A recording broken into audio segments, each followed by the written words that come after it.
Mtazamaji, nina furaha sana kuwa na wewe katika somo hili la leo. Naomba tuangalie kitu ambacho kinazungumzwa sana kwenye Biblia na watu wanakizungumza sana, lakini hawaelewi undani wake ukoje. Biblia kuna mstari kwenye kitabu cha Mithali sura ya 14 mstari wa kwanza inasema, mwanamke mwenye hekima anaijenga nyumba yake, lakini mwanamke mpumbavu anaibomoa nyumba yake kwa mikono yake mwenyewe. Je, ni kweli kwamba mwanaume hahusiki katika kubomoka kwa nyumba hiyo? Narudia tena, Biblia inasema kwamba mwanamke mpumbavu anaibomoa nyumba yake kwa mikono yake mwenyewe. Je, mwanaume hahusiki katika kuibomoa nyumba hiyo? Hii ndio kazi ambayo tunapenda kuiangalia siku ya leo, na naomba tafadhali utashare hii na marafiki zako uweze kuelewa kwa nini asilimia kubwa ya ndoa za Kikristo zinavunjika na hata zile sio za Kikristo zinavunjika, na uweze kuelewa kwa nini wanawake wengi wanachepuka na kwa nini wanaume wengi wanachepuka. Imefikia hatua kwamba wanawake wamehalalisha kwamba mwanaume kuchepuka ni sawasawa tu. Wanasema kwamba mwanaume hawezi kutulia na mwanamke mmoja. Mtu mmoja akaandika kwenye bajaji yake, vita ya pekee ambayo mtu analala na adui yake ni ndoa. Unaweza kuona na misemo inazuka, wengine wanasema ndoa ni ndoano, lakini mtu mmoja akaandika kwenye bajaji yake akasema kwamba vita pekee ambapo mtu analala na adui yake ni ndoa. Mwingine akasemaje? Akasema hivi, kama Mungu angeshuka akasema kila mtu amkimbilie anayempenda, akasema itakuwa ni kukimbizana. Wewe unafikiria wewe anakupenda, unamkimbilia, kumbe naye anamkimbilia mwingine. Inakuwa ni kukimbizana. Sasa haya mambo inakuwa kama vile ni comedy. Ndoa imekuwa ni sehemu ya comedy. Haipaswi kuwa hivyo. Na siku ya leo nataka nikuonyeshe jinsi gani mwanamke kweli anachangia kubomoa nyumba yake, na kwa jinsi gani mwanaume anayemsababisha mwanamke abomoe nyumba yake kwa mikono yake mwenyewe. Manake kuna visababisho. Sasa kwa sababu huyu mwanamke hajajua jinsi ya kuzuia asisababishwe kuibomoa nyumba yake mwenyewe. Yaani mwanaume anachofanya ni kumsababisha mwanamke abomoe nyumba yake kwa mikono yake mwenyewe. Sasa kwa sababu mwanamke huyu amekosa hekima ya kufahamu kwamba hapa nimetegwa. Mwanamke hajui kwamba hapa nimetegwa, inaleta shida sana kwenye ndoa na mahusiano ya kimapenzi kwa jumla. Sasa basi, Biblia inasema kwamba mwanamke anaibomoa nyumba yake kwa mikono yake mwenyewe kwa sababu asilimia kubwa ya wanawake wanaogopa kumwambia mwanaume ukweli. Yaani mwanaume amefanya jambo baya, kwa sababu huko nyuma alipomwambia jambo baya mwanaume akakasirika, akarudia tena kumwambia jambo ambalo halipendi mwanaume akakasirika. Kwa hiyo mwanamke ana jambo baya la kusema, la kumwambia mume wake, ana jambo ambalo halipendezi la kumwambia mume wake, lakini hamwambii, anaogopa asipigwe ngumi ya pua. Hapo ndipo ambapo mwanamke amesababishiwa na mwanaume kuibomoa nyumba yake mwenyewe, na nakutaka nikueleweze leo lini. Hii ni kesi iliyokuja wiki mbili iliyopita kwa dada ambaye amenipigia simu. Huyu dada huyu amesoma kitabu changu kinaitwa Jinsi ya Kushinda Usaliti. Sasa hajawahi kuniangalia kwenye YouTube, lakini amesoma hicho kitabu changu. Kuna namba yangu kwenye hicho kitabu, kanipigia simu. Anaambia, dokta, nimeondoka kwenye ndoa yenye watoto wawili. Kisa ni kwamba nikimwambia mume wangu anafanya kidogo, huwa ananipiga na kuniita mimi malaya. Naomba unirudie tena hapa. Nakupa history kwa sababu nakupa utangulizi uweze kuelewa kwamba nitakayoyasema haya yote yanatoka wapi. Naona huyu mwanamke anasema kwamba nikimwambia mume wangu umefanya kidogo, huwa ananipiga na kuniita mimi malaya. Yaani mwanaume ana tatizo la kuwahi kumaliza, alafu halishughulikii, alafu anategemea kwamba mke wake atalivumilia. Sasa huyu mwanamke huyu alikuwa na ujasiri wa kumwambia mume wake kwamba bwana, hujafika kileleni, mbona umetumia muda mfupi tu umechoka? Hebu fikiria story hii ya kweli. Huyu mwanamke siku zote wakifanya mapenzi na mume wake, wakimaliza anamwambia mume wangu asante, mume wangu asante. Sasa akawa anashangaa, mbona mume wangu huwa haniambiagi asante? Yaani mimi sina mchango kwenye hili jambo. Na yeye mwanamke ameumia, akaamua kukaa kimya. Kwa hiyo sasa hivi akawa akifanya mapenzi na mume wake hasemi asante. Mume wake akashtuka, akasema mbona siku hizi uniambia asante? Ikaleta mzozo. Unaweza kuona hapo ni mwanaume tena, ni kwamba mwanaume kuna kitu hakifanyi sawa sawa, anaambiwa alafu hakifanyii kazi, alafu mwanamke anakaa kimya. Mwanamke naye analijibu hilo shambulio kwa kukaa kimya, alafu mwanaume anakasirika. Bwana asifiwe. Sasa basi, Biblia inasema kwa kitabu cha Mwanzo sura ile ya 1 mstari wa 18, Mungu anasema mwenyewe kwa kinywa chake kitakatifu kwamba haipendezi, haifai mwanaume kukaa peke yake. Mungu anazungumza kwamba haipendezi, haifai, ni mbaya kwa mwanaume kukaa peke yake. Lakini akasemaje? Mwanaume huyu ataondoka kwa wazazi wake, ataambatana na mke wake. Mstari wa 19 wa kitabu cha Mwanzo sura ile ya 2. Kitabu cha Mwanzo sura ya 1 mstari wa 18 inasema kwamba Mungu anasema kwamba ni kitu kibaya kwa mwanaume kukaa peke yake. Na mstari wa 19 wa sura hiyo hiyo anasema mwanaume ataambatana na mke wake na hawa watu wawili watakuwa mwili mmoja. Bwana asifiwe. Sasa hili swala la mwili mmoja unaweza kuliona ni la ajabu. Inakuwaje? Mwanamke ana matiti, mwanaume hana matiti, wanaitwaje mwili mmoja? Nitakuingiza kwenye sayansi inayothibitisha hivyo. Naomba nisikilize. Nitakuingiza kwenye sayansi. Hapo sitaki Biblia na hapa nitazungumzia sayansi. Naomba nisikilize kwa makini sana. Sasa kwa maneno mengine ni kwamba mpango wa Mungu wa ndoa ni kwamba mwanamke na mwanaume wawe na ushirikiano mkubwa sana. Ndio maana wanaitwa mwili mmoja. Nitakueleza vile kwenye sayansi. Sasa wawe na ushirikiano mkubwa sana, wawe na ukaribu mkubwa sana, kiasi ambacho unashindwa kutofautisha yupi ni yupi. Sasa hilo wanaume wameshindwa kulifanyia kazi, na mwanaume wa kwanza akashindwa kulifanyia kazi hilo, kuambatana na mke wake. Mke wake yuko peke yake, akaenda polini, akaukuta mti ambao wamekatazwa wasile, akadanganywa na shetani, akala lile tunda, ikaleta laana chini ya duniani. Adamu alikuwa wapi wakati Hawa anachuma lile tunda? Alishindwa kutimiza ahadi ya kuwa karibu na mke wake, ya kuambatana na mke wake. Ilimshinda, akamsababisha mwanamke ajisikie upweke. Akaamua kwenda kuangalia kondoo na pundamilia na ng'ombe. Ameenda kuangalia akashangaa wanyama huko, akakutana na shetani, akamwambia, unaona ule mti ulivyokuwa mtamu, mchepuko unaona ule? Yule na dudu kubwa kuliko mume wako, chepuka. Unaweza kuona jinsi gani ilivyo. Kwa hiyo aliyesababisha ni mwanaume kwa kushindwa kutimiza agano ambalo Mungu ameliweka, aambatane na mke wake.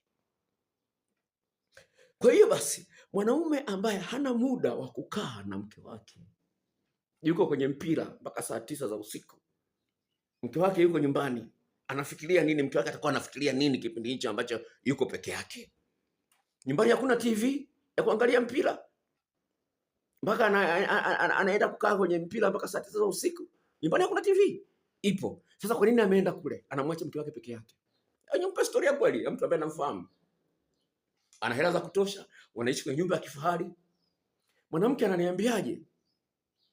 Mimi nikichelewa kwenda kitandani, mume wangu anakasirika. Sawa, nikiwa naangalia tamthilia, nikichelewa kwenda kitandani, lakini mume wangu akiwa yuko sebuleni anaangalia mpira, anachelewa kuja kitandani, si mimi kukasirika. Unaona jinsi gani hawa watu wanashindwa kuambatana? Unaweza kuona jinsi gani hawa watu wawili wanashindwa kuambatana, ambalo ni agizo la Mungu. Wameivunja amri ya Mungu, lakini wanajiona wako salama. Hawa ni Wakristo, wameokoka, lakini Mungu alichokisema ni kwamba hawa watu waambatane. Haleluya! Sasa basi, naomba tuende taratibu hapo, taratibu. Umenielewa mpaka hapo? Mpaka hapo umenielewa? Sasa lingine ambalo ni baya zaidi sasa, ambalo limesababisha Mungu aseme kwenye kitabu cha Mithali 14:1 kwamba mwanamke mpumbavu, labda ngoja nisome ili andiko, maana usije kafikiria bwana kuna maneno mengine yanayaacha, lakini ngoja nilisome lenye Mithali 14. Mithali 14. Jamani, Biblia yangu hapa imechakaa, lakini sisumbue akili kwa sababu imechakaa, lakini ni kitu ambacho nakipenda sana kusoma Biblia. Mithali 14 inasema hivi: kila mwanamke aliye na hekima hujenga nyumba yake, bali aliye mpumbavu huibomoa kwa mikono yake mwenyewe. Narudia tena mstari huo: kila mwanamke aliye na hekima hujenga nyumba yake mwenyewe, bali yeye aliye mpumbavu huibomoa kwa mikono yake mwenyewe. Pale ambapo mwanamke huyu anaona kwamba mwanaume hataki kuambatana naye, hataki kuwa karibu na yeye, hana muda wa kukaa na kuongea na yeye na kutekenyana naye na kuchekeshana naye, akiona mwanaume hana muda kama huo wa kukaa karibu na yeye kama mwanamke, alafu asimwambie, ndio hapo anakuwa mpumbavu. Maanake hii ni haja ya moyo wake, mume wake awe karibu na. Nakumbuka mimi nilikuwa Jumapili naenda kanisani. Sawa, Jumapili naenda kanisani, nikirudi nalala kidogo, alafu saa 9 naenda kazini, kwa sababu nimejiajiri mwenyewe, naenda kazini. Mke wangu hajaniambia kwamba hicho kitu hakimfurahishi, lakini siku nilipoamua mimi mwenyewe baada ya kumsikiliza mhubiri fulani kwamba Jumapili nitakuwa siendi kazini kabisa, mke wangu alionyesha furaha kubwa sana. Niliamua mwenyewe. No, hakuniambia mke wangu. Kumbe ni kitu ambacho kilikuwa kinamhuzunisha, lakini hakuniambia. Lakini nilipoamua mwenyewe, mke wangu alifurahi sana. Sasa basi, nachozungumza hiki sasa.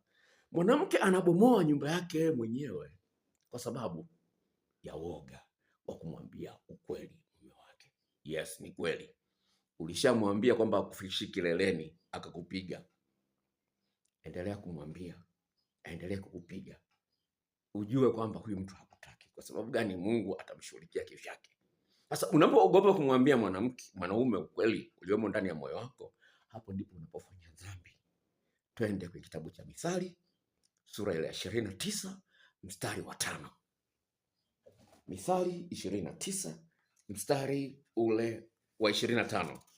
Mithali 29 mstari wa 25 kuna maneno haya: kuwaogopa wanadamu huleta mtego, bali amtumainie Bwana atakuwa salama. Narudia tena maneno haya, Mithali 29 mstari wa 25.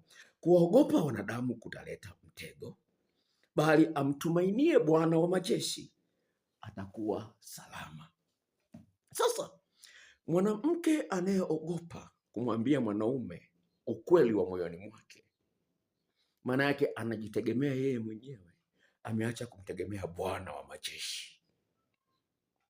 Ndio maana anamuogopa. Kwa sababu gani? Huyu mwanaume hamzidi Mungu nguvu. Sasa kwa nini unamuogopa? Kwa nini unamuogopa?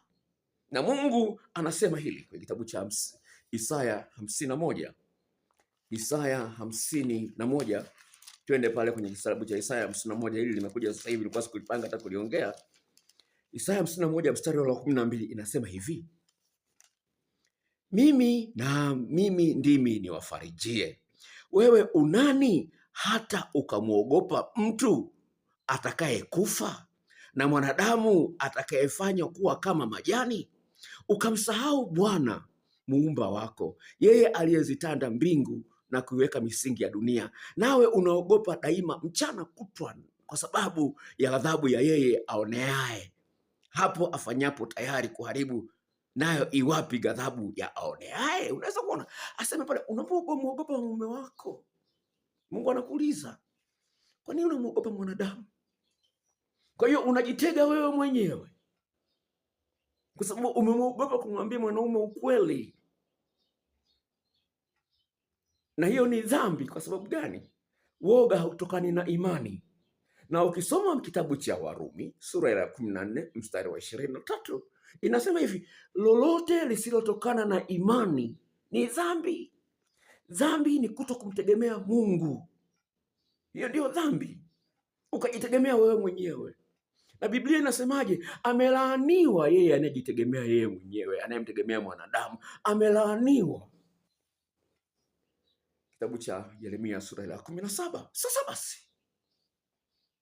basi inakuwaje sasa mwanamke ambaye yuko ndani ya ndoa ana mume mkatili, kila akimwambia ukweli anapigwa, kila akimwambia ukweli anapigwa? Inakuwaje sasa wanawake wameamua kukaa kimya?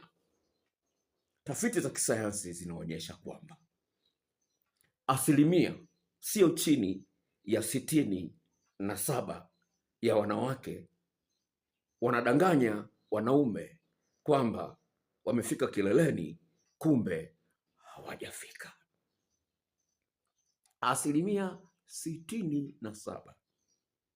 Tafiti nyingine ambazo ni chache zinasema mpaka asilimia 84. Sasa hiyo ni idadi kubwa. Wanaume wengi wana tatizo la kuwahi kumaliza haleluya, alafu wanashindwa kurudia. Sasa basi, katika ulimwengu huu ambapo mwanamke uliye naye aishatiwa na wanaume 2, 3 au 4, akikuona wewe unawahi kumaliza alafu kurudia huwezi, wakati anamkumbuka mpenzi wake wa zamani alikuwa anatia cha kwanza anamaliza, cha pili anamaliza. Sasa wewe mwanaume unaishia kama moja, unawahi kumaliza alafu unashindwa kurudia. Mwanamke anaona unanikojolea tu, unanichafua tu, sifurahi tendo la ndoa. Kutokana na hilo basi, mkemia mkuu mwaka 3 iliyopita wa Tanzania anayepima DNA akasema, takwimu zangu zinanithibitishia kabisa kwamba asilimia 40 ya watoto waliomo ndani ya ndoa wale wasio baba zao, yaani asilimia 40 ya watoto wengine ambao wako ndani ya ndoa wale wanaume wamesingiziwa tu. Yaani mwanamke alichepuka akapata mwanaume mwenye dudu kubwa lenye nguvu akalipenda, akalizoea, akazaa na huyo mwanaume, akazaa na huyo mwanamke. Ngoja nikuletee kesi hapa ya kweli. Ngoja nichukue simu yangu hapa nikuletee hii kesi uweze kuona jinsi gani ilivyo inatisha. Ngoja nikusomee kesi hii ya huyu mwanamke hapa. Ngoja nitafute chat naye inbox. Ngoja nifungue simu yangu, nilikuwa nimeizima uweze kuona mwanaume anamtongoza mwanamke miaka 7 hajampata. Sasa mwanamke amekaribia kufika kumvulia chupi. Ngoja. Kwa hiyo ni jambo la msingi ufahamu kwamba wanaume wanachangia wanawake vile kuchipuka kwa sababu ya matatizo walionayo, hawashughuliki.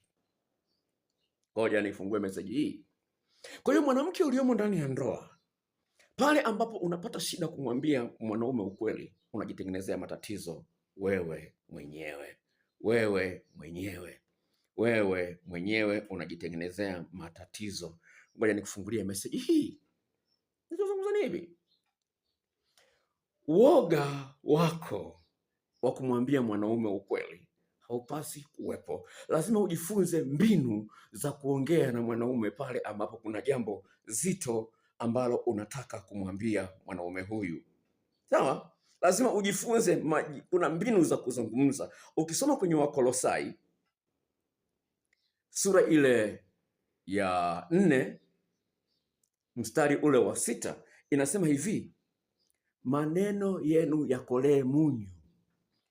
Maneno yenu yakolee munyu ili muweze kuwavuta watu. Maneno yenu yakolee munyu. Sasa kwenye Biblia ya Kiingereza inasema kwamba let your words be winsome. Maneno yako yawe na uwezo ya kumvuta mtu kiasi ambacho alikuwa anaelekea kule anabadilisha mwelekeo. Sema let your conversation be winsome. Sasa msikilize huyu dada. Msikilize huyu dada. Msikilize huyu dada anavyozungumza hivyo. Sikiliza huyu dada anasema hivi, dokta, wewe umekuwa hii, nimechat naye huyu mama, huyu dada, sawa?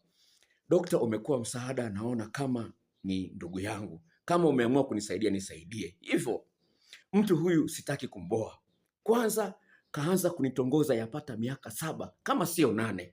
Ni mtu mwenye mke, wote ni Wachaga, ana biashara zake kubwa tu.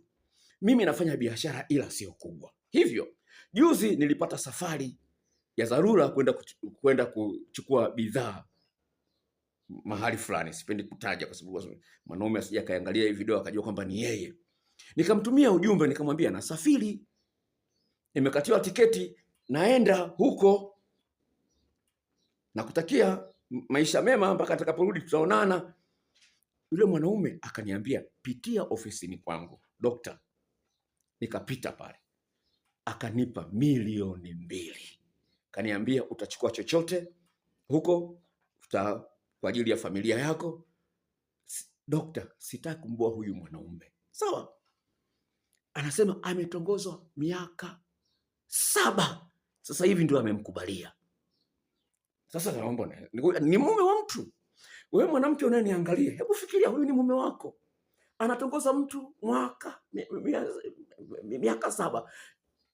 Mwezi uliopita nimekutolea video ya mwanamke ambaye ameanza kutongozwa na mchungaji huyo mwenyewe, kanisa la Kiolokole la TAG. Mchungaji katongoza, kashindwa. Mzee wa kanisa ni handsome, kanitumia picture mpaka yule dada huyo mwanaume anemtongoza. Mzee wa kanisa ni handsome, kanisa la Kiolokole. Kamtongoza kuanzia mwezi wa 9 mpaka mwezi wa 5. Ndio huyu dada sasa ananitafuta, dokta, nimekaribia kumkubalia. Unaweza kuona miezi 7 mwanaume anatongoza, ana mke, sio mwanamke, ana mke, miezi 7.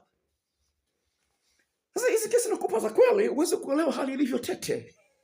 Hali ilivyo tete. Kwa hiyo mwanamke naye asiyejua jinsi ya kumridhisha mume wake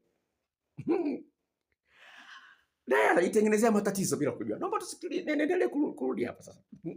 Kuna video nimeitengeneza hapa nikaweka umuhimu wa kufanya mapenzi usiku kucha. Video iko hapa, umuhimu wa kufanya mapenzi usiku kucha, alafu nikaweka video ya pili, jinsi ya kufanya mapenzi usiku kucha. Sasa basi, kwenye Biblia tunaonyesha kwamba wanawake wanapenda mapenzi ya usiku kucha, wanachezeana usiku kucha. Wanapenda hayo. Kwa sababu gani? Mwanamke kwenye tendo la ndoa akikutana mwanaume anayejua show vizuri, anaweza akafika kileleni hata mara 7. Mwanamke akikutana na mwanaume ambaye anachelewa kumaliza, mwanamke anaweza kapizi mara 4 wakati mwanaume bado hajapizi. Wanaitwa kwa Kiingereza kwenye psychology, kwenye sexology, wanaitwa multi-orgasmic creatures. Viumbe ambao wanaweza kufika kileleni mara nyingi zaidi. Sasa basi, kutokana na ukweli huo basi, wanawake katika ulimwengu huu ambapo mwanamke ulionaye aishatembea na wanaume 3 au 4 5, kuna mahali alikesheshwa, yani walikesha wanafanya mapenzi. Sasa kwenye Biblia inaonyesha wazi kabisa kwamba wanawake wanapenda mkesha wa mapenzi. Haleluya. Twende kwenye kitabu cha Mithali sura ile ya 7. Nenda haraka, sitaki video hii iwe ndefu sana kupita kiasi. Mithali sura ile ya 7. Twende uweze kuona kuanzia mstari ule wa 10. Mithali sura ile ya 7 kuanzia mstari ule wa 10. Wanawake wanapenda mtu anayejua kukesesha mwanamke, anamsugua mpaka zinatoka cheche. Sikiliza Mithali sura ile ya 7 kuanzia mstari ule wa 10. Na tazama, mwanamke akamkuta ana mavazi ya kikahaba, kavaa kiminiani, mwerevu wa moyo, ana kelele na ukaidi, miguu yake haikai nyumbani mwake, mara katika njia kuu, mara viwanjani, na huotea kwenye pembe za kila njia. Basi akamshika akambusu, akamwambia kwa uso usio na haya, kwangu ziko sadaka za amani, leo hivi nimeziondoa nadhiri zangu, ndio maana nikatoka nikulaki upesi, nikutafute uso wako kwa bidii, nami nikakuona. Nimetandika kitanda changu magodoro mazuri kwa matandiko ya Kimisri yenye mistari ya zebra. Nimetia kitanda changu manukato, manemane na udi na mdalasini. Mstari wa 18, haya mpenzi, na tushibe upendo hata asubuhi, tujifurahishe nafsi zetu kwa mahaba, maana mume wangu hayumo nyumbani, amekwenda safari ya mbali, amechukua mfuko wa fedha mkononi mwake, atarudi wakati wa mwezi mpevu. Umeenda kazini, mke wako anaenda kwa mchepuko. Nina ushahidi wa dereva wa daladala hapa Mwanza, anasema ameshagundua kwamba wanawake wengi wanachepuka kati ya saa 4 asubuhi hadi saa 8. Manake wanaenda njia Nyegezi kutoka mjini, maeneo mengine Nyegezi kuna magesti huko ya vifichoni. Anasema mimi na ushahidi huo. Nishakutana na mtu ambaye yuko guest, anasema jinsi wake za watu wanavyoingizwa guest. Yuko pale reception, ni mwanaume. Sasa haya mambo yapo. Sasa ni hivi basi, ni kwamba pamoja na magumu yote yaliyomo katika ndoa, kipengele cha msingi sana ni kumtegemea Mungu aliyeumba na nchi, Mungu aliyemuumba mume wako, Mungu aliyemuumba mke wako, Mungu aliyesema kwamba watu wangu wanaangamia kwa kukosa maarifa hata badilika. Mungu amesema watu wataangamia kwa kukosa maarifa, lakini si hilo peke yake. Hiyo ni Hosea 4:6. Kitabu cha Isaya sura 27 mstari wa 11 anasema watu wasiokuwa na maarifa Mungu hata waonea huruma. Kwa sababu gani? Lazima mwanamke ajue kumwandaa mwanaume vizuri. Mwanaume ana maeneo 14 na kila eneo lina ufundi wake. Sasa mwanamke asiyejua hayo maeneo 14 atapata shida kumsaidia mwanaume arudie mara ya pili, ya tatu au ya 4 mpaka wakakesha. Sababu asilimia kubwa ya wanaume wanapata shida kurudia tendo la ndoa. Na mwanaume naye anapaswa ajue kwamba mwanamke ana maeneo 17 katika mwili wake na kila eneo lina ufundi wake. Sasa usipolijua hilo, lazima utafeli. Hebu fikiria, umepewa mtihani, una maeneo 14 ya kuyajibu, lakini wewe ukajibu maeneo 4. Katika mtihani wenye maswali 17, wewe ukajibu 4. Utafaulu huo mtihani? Hebu niambie, utafaulu huo mtihani? Kwa hiyo pasipo maarifa ya jinsi kumwandaa mwanamke anahitaji maandalizi yasiyopungua dakika 14.8 kutokana na sexology, sayansi ya mapenzi. Kwa hiyo huu ni wajibu wa mwanaume, na mwanamke naye ajue jinsi ya kumsaidia mwanaume arudie tendo la ndoa. Kama mara nyingi raundi ya pili mwanaume atachelewa kidogo. Sasa unabakia tu kulalamika, unanifanya kidogo tu, unaniacha hivi hivi, unanikojolea tu, unaniacha hivi hivi.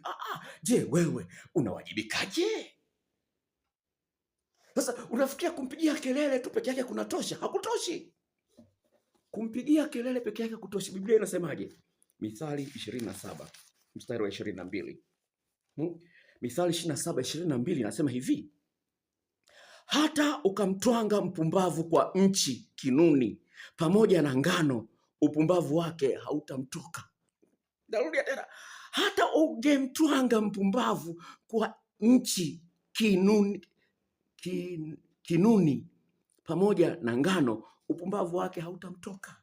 Hivi hata ungemtwanga vipi kwa kumpigia makelele, anahitaji jinsi gani unazitibua hisia zake, kwa sababu hisia ndio zinazomfanya mtu afanye kitu.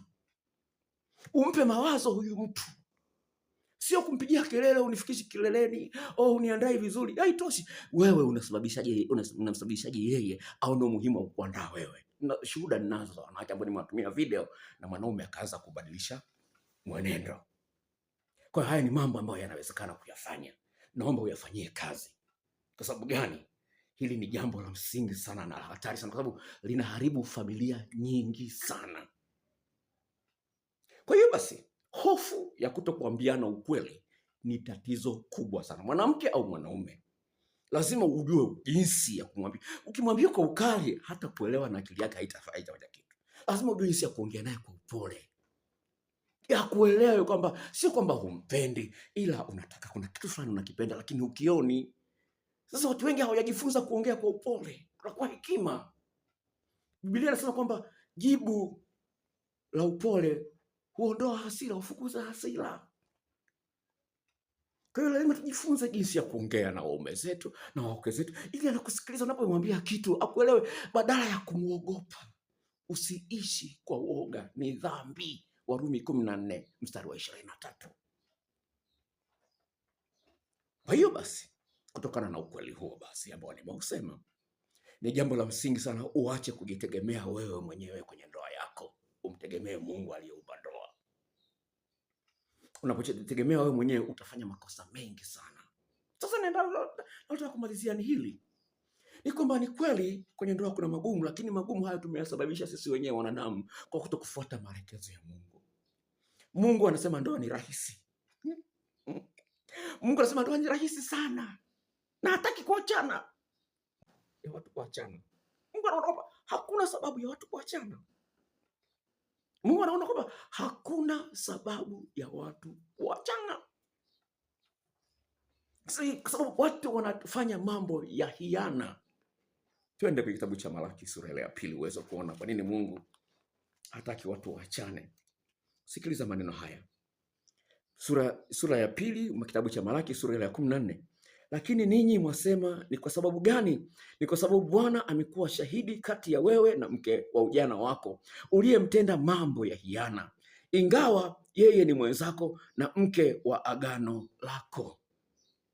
Unaona, asema umemtenda mwenzio kwa hiana. Naendelea kusoma hapo. Hakuna mtu mmoja aliyetenda hivi ambaye alikuwa na ufahamu kidogo. Au je, kama mtu mmoja atafutaye mzao mwenye kumcha Mungu. Kwa hiyo jihadharini roho zenu, mtu awaye yote asimtende mke wa ujana wake mambo ya hiana, maana mimi nakuchukia kuachana, asema Bwana Mungu wa Israeli. Naye aifunikizaye nguo yake kwa udhalimu na mchukia, asema Bwana wa majeshi. Basi jihadharini roho zenu, msije mkatenda kwa hiana. Huyu ni Mungu anazungumza. Wanaume wanatenda kwa hiana na Mungu anawaambia hapa. Kwa nini unataka tu kumkandamiza mwanamke? Kwa nini unataka tu kumkandamiza mwanamke? Uwezi kuongea naye kwa upole, uwezi kumjibu vizuri, uwezi kumuelewesha. Unamwona yeye hana akili. Unamsababishia mwanamke achepuke bila kujua. Ninazo shuhuda za wanawake ambao wanakiri kwangu kwamba mimi nasubiri mume wangu akisafiri lazima nichepuke. Na mchepuko wake kabisa. Tena anasemaje? Mchepuko wangu ni mtamu kuliko mume wangu. Hebu fikiria huyu mwanamke kutoka Songea. Ananipigia simu. Amenisikia nikizungumza juu ya dada mmoja ambaye nimemsaidia toka kule Dodoma. Huyu dada alikuwa na tatizo ambalo alikuwa analiona, lakini alikuwa hajaniambia kwamba tatizo lake nini. Alichoniambia ni kwamba daktari, naona uke wangu umelegea, naomba dawa ya kubana uke. Nikamtumia hiyo dawa. Yuko Dodoma huyo dada. Nilipomtumia ikamsaidia. Akanipigia simu, sema daktari, umenisaidia sana. Maana nilikuwa nimezoea nikifanya mapenzi mkao ule wa kuinama wanaita chuma mboga. Huo nilikuwa najiambia ukeni. Lakini sasa hivi baada ya kutumia dawa yako hilo tatizo limepotea. Akaniambia hivi, ili niimarishe zaidi, naweza nikaitumia tena hiyo dawa? Nikamwambia ndio, hii dawa imetokana na mimea, haina madhara, naweza kutumia tena. Akaagizia chupa hizi 2. Tigo Pesa imeingia. Unaweza kuona sasa huyu dada nilikuwa nimezungumza hiyo kama ninavyozungumza hapa sasa hivi hapa. Huyu dada akanisikia. Sasa mume wake alikuwa amesafiri kwenda kimasomo miaka 2. Kapata mchepuko. Mchepuko ana dudu nene kuliko la mume wake. Afu kubwa. Kalipenda. Sasa likamtanua sehemu zake za siri. Sasa mume wake karudi. Anaona kabisa mume wake anapwaya. Mume wake anahangaika. Akamuonea huruma. Si ndo akanipigia simu. Akanieleza huo mkasa wa dudu kubwa. Akanieleza huo mkasa wa dudu kubwa. Nikamwambia dawa kweli ninayo kama nilivyosikia, dawa kweli ninayo na inafanya kazi kama alivyosikia ushuhuda ambao nimeutoa. Akaniambia hivi, sasa nikishaitumia hiyo dawa niachane na huu mchepuko? Nikamwambia ndio. Akasema siwezi kuachana na mchepuko. Unaweza kuona? Kwa hiyo wewe ukajua mke wako atapochepuka atakutana na nini huko nje ya mchepuko? Atakutana na nini? Atakutana na vitu ambavyo wewe huna kabisa. Lakini hatakwambia.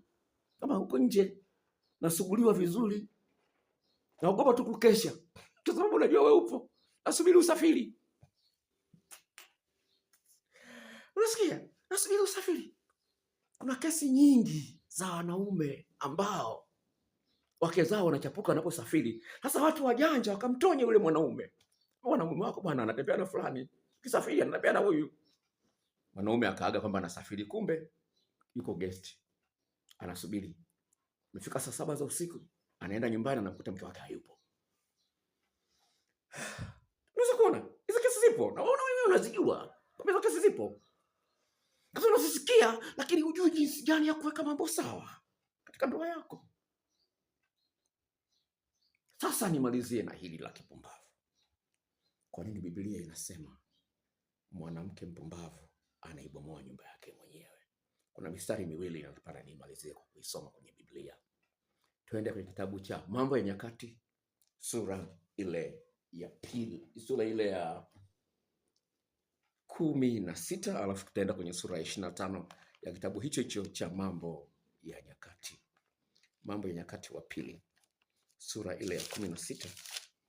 Mambo ya Nyakati wa pili sura ile ya 16, alafu tutaruka tuenda kwenye sura ile ya 25, na kwa mistari hiyo miwili nitamalizia somo hili la leo. Sikiliza.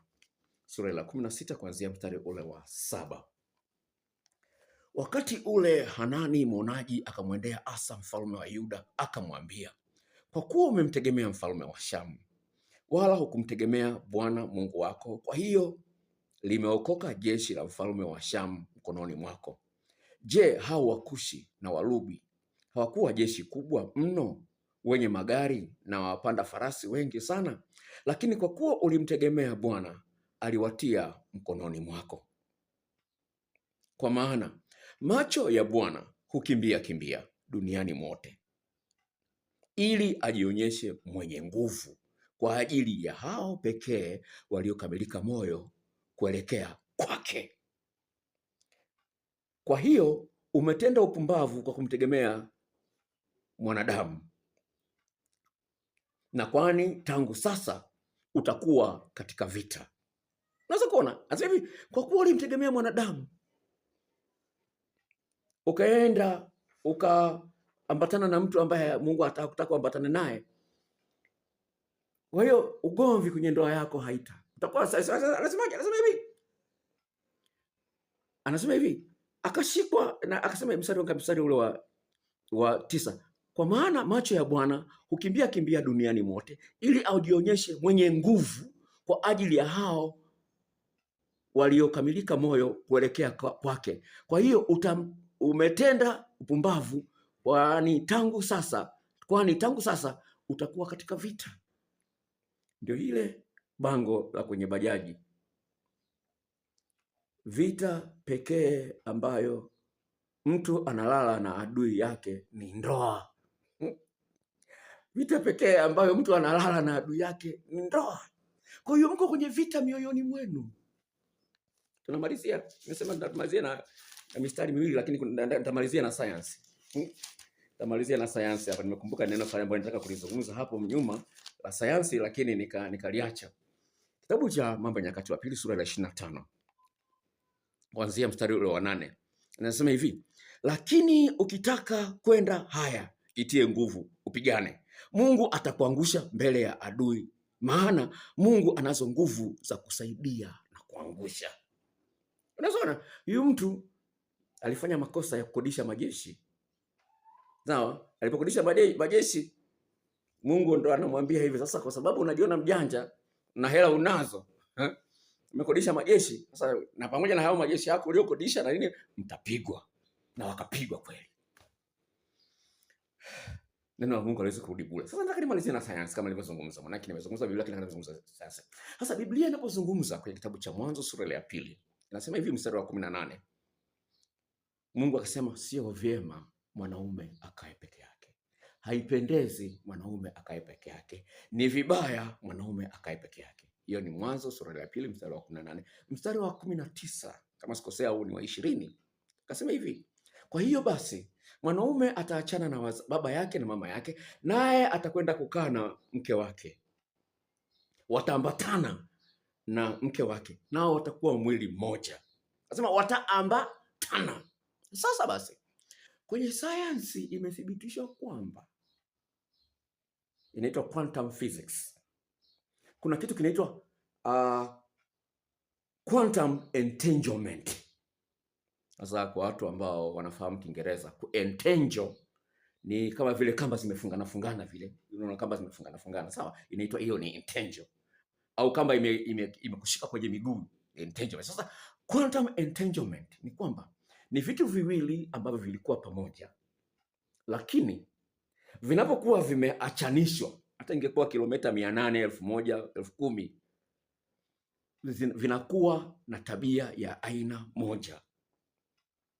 Kwa mfano, kama hii cell, sawa, hii cell wachukua seli moja kwenye mwili wako, sawa, seli moja wanaikata sehemu mbili, sehemu nyingine inawekwa mbali sana, labda kilomita 6, na hizi inaweka nyingine, lakini unaiwekea kitu ambacho kinaumiza kwenye seli hii nyingine, na ile seli nyingine vile vile kama vile na inaumiza vile vile.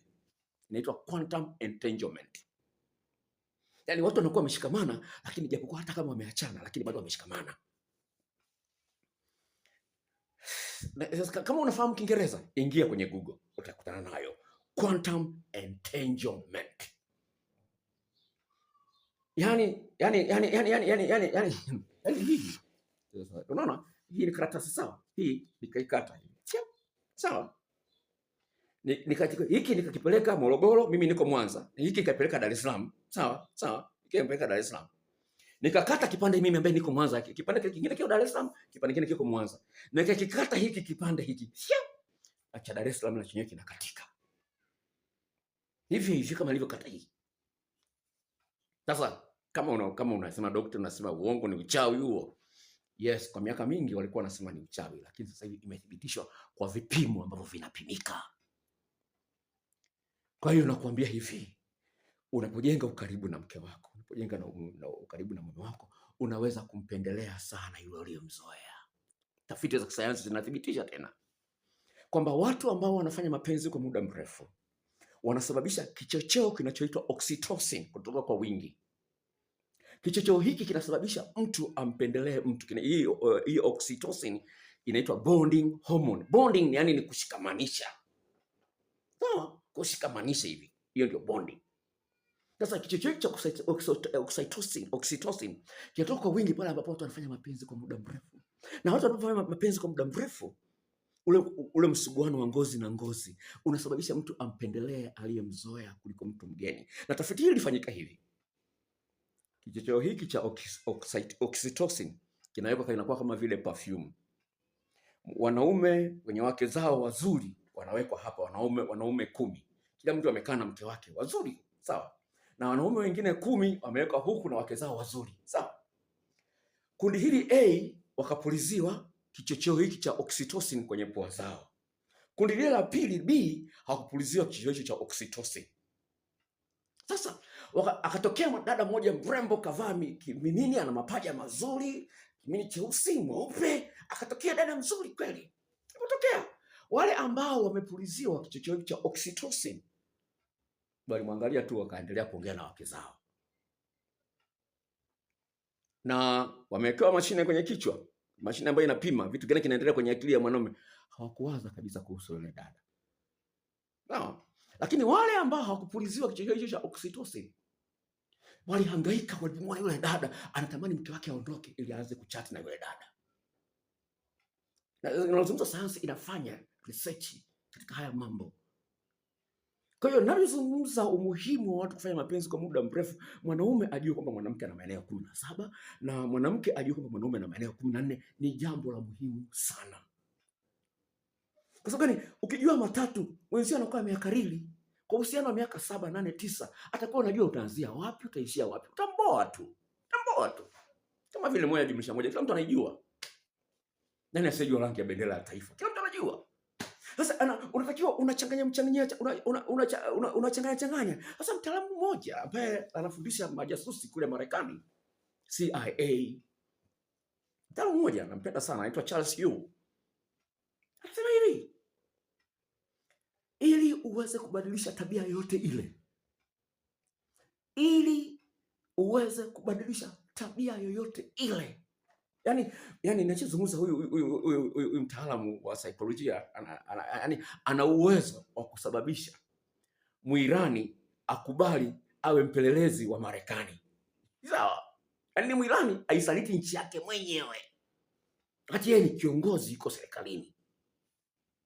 Umeona rais wa Iran alivyopigwa?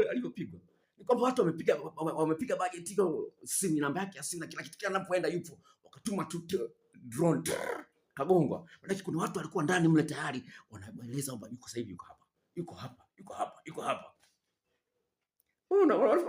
Kwa hiyo sasa hivi lazima uwe na kitu ambacho kinaweza kika interrupt, yani kikatisha yale mawazo ya kuzoea, kikakatisha. Wanasema what you need to do, wanasema cause agitation. Sasa kama unajua Kiingereza agitation, unaweza kujua ni nini. Sasa agitation maana yake ni hivi, ni kwamba pale ambapo unaleta kitu tofauti na kile ambacho alikuwa amekizoea, akili yake inashtuka, kuna kitu tofauti hapa. Kwa hiyo msisimko unapanda juu. Yaani sasa sitaweza kaongea usiku kucha. Yaani mambo maana nafahamu kutoka kwenye sayansi ambayo imebadilisha hata mimi tabia zangu vile vile. Kwa hiyo ni mambo ambayo unapaswa ujue vitu gani unapaswa ufanye ili mwenzio akusikilize na apende kukusikiliza. Ni jinsi gani ya kuongea naye, maswali gani ya kuuliza, maswali ya kuuliza ili uulize, ili mtu akujibu, ili uweze kumwelewesha. Kwa hiyo kuna maswali, na wataalamu wa sayansi wanasemaje? Wanasema hivi, brain is a loop closing machine. Sikiliza sasa, brain is a loop closing machine. Maana yake nini? Akili haipendi kuwa na kitu ambacho hakijakamilika. Kwa mfano, umemtumia mtu message, akichelewa kujibu unajisikia vibaya, si ndio? Message ya muhimu kweli. Yaani akili yako haiwezi ikatulia mpaka umepata lile jibu, mpaka amejibu message yako. Sasa utaalamu huu uligunduliwa na mwanasayansi mmoja, anasema hivi, aligundua kwamba wale mawaiter hotelini, akisha kuserve chakula, akisha kupatia chakula pale, akili yake haitulii mpaka utakapolipa ile bili. Ukishalipa ile bili anakusahau kabisa. Sawa? Yaani ni mazoea, akili yako ameshasema, yaani akili yake haiwezi kujifunga kuhusiana na wewe ambaye umekuserve chakula mpaka umelipa ile bili. Akili yake haitulii mpaka umelipa ile bili. Kwa hiyo usipofikisha mwanamke kileleni, akili yake haitulii. Unaisha goli kama akili yake haitulii. Umeshindwa kumsaidia mume wako arudie goli la pili la tatu, akili yake haitulii. So, akili yake haiwezi katulia. Ndio mnasema mwanaume hawezi kutulia muda mmoja. No, umeshindwa kumtuliza. Lazima ujue wewe unaitwa msaidizi. Neno msaidizi ni neno kubwa sana. Neno msaidizi ni neno kubwa sana. Katika Biblia neno hilo linaitwa Eza. Sawa, hilo neno Eza, msaidizi, Eza. Na Eza maana yake ni mtu mwenye nguvu anamsaidia mtu dhaifu. Ndio maana Eza. Angalia kama unafahamu Kiingereza, ingia Google. Eza, E-Z-E-R. Sawa, msaidizi, ni mwenye nguvu anamsaidia asiye na nguvu. Kwenye Biblia limetumika mara 3 kwa wana wa Israeli kutafuta msaada kwa taifa lingine. Lakini neno hilo Eza limetumika mara 16 kwa Mungu kumsaidia mwanadamu. Mara 16. Kwa hiyo unapotoa msaidizi kama mwanamke sio kitu kidogo. Mistari ninayo hapa. Mistari hiyo. Sawa, nimeandika notes hapa. Mistari iko 3. Mistari 16 zote ninayo kwenye Biblia hii. Quotation. Naweza kuambia ni Isaya, kuna Kutoka, kuna Mwanzo, kuna Zaburi. Mistari mingi 16. Inaonyesha kwamba neno hilo Eza linatumika la Mungu kumsaidia mwanadamu. Sasa wewe mwanamke hujui vitu vingi, alafu unajiona mjanja. Sasa napenda nikwambie hivi, saa ni mbaya sana. Kama mkemia mkuu alisema kwamba 40% ya watoto walio ndani ya ndoa wala kina baba wamesingiziwa tu. Hiyo hali sio nzuri. Kuna magonjwa ya ukimwi na nini na nini. Kwa nini unakubaliana na shetani anayesema kwamba mwanaume hawezi kutulia na mwanamke mmoja? Kwa nini unakubaliana na maneno ya shetani? Kwa nini? Na wewe mwenyewe utaenda kwa shetani, utaenda jehanamu kwa kukubaliana na shetani, kwa kuingia kwenye mtandao wa shetani. Haiwezekani. Ili jambo linawezekana, kwa sababu Yesu amesema kwamba yote yawezekana kwake aaminie. Usikae kimya. Kama unaangalia video hii kwa mara ya kwanza, tafadhali subscribe, share with your friends, and God bless you. Waambie marafiki zako juu ya channel hii. Utajifunza mambo mengi sana hapa kutoka kwa Bwana. Hallelujah. Asante sana kwa kuchagua channel hii. Nikutakia siku njema na maisha matamu katika jina la Baba na Mwana na Roho Mtakatifu. Amen.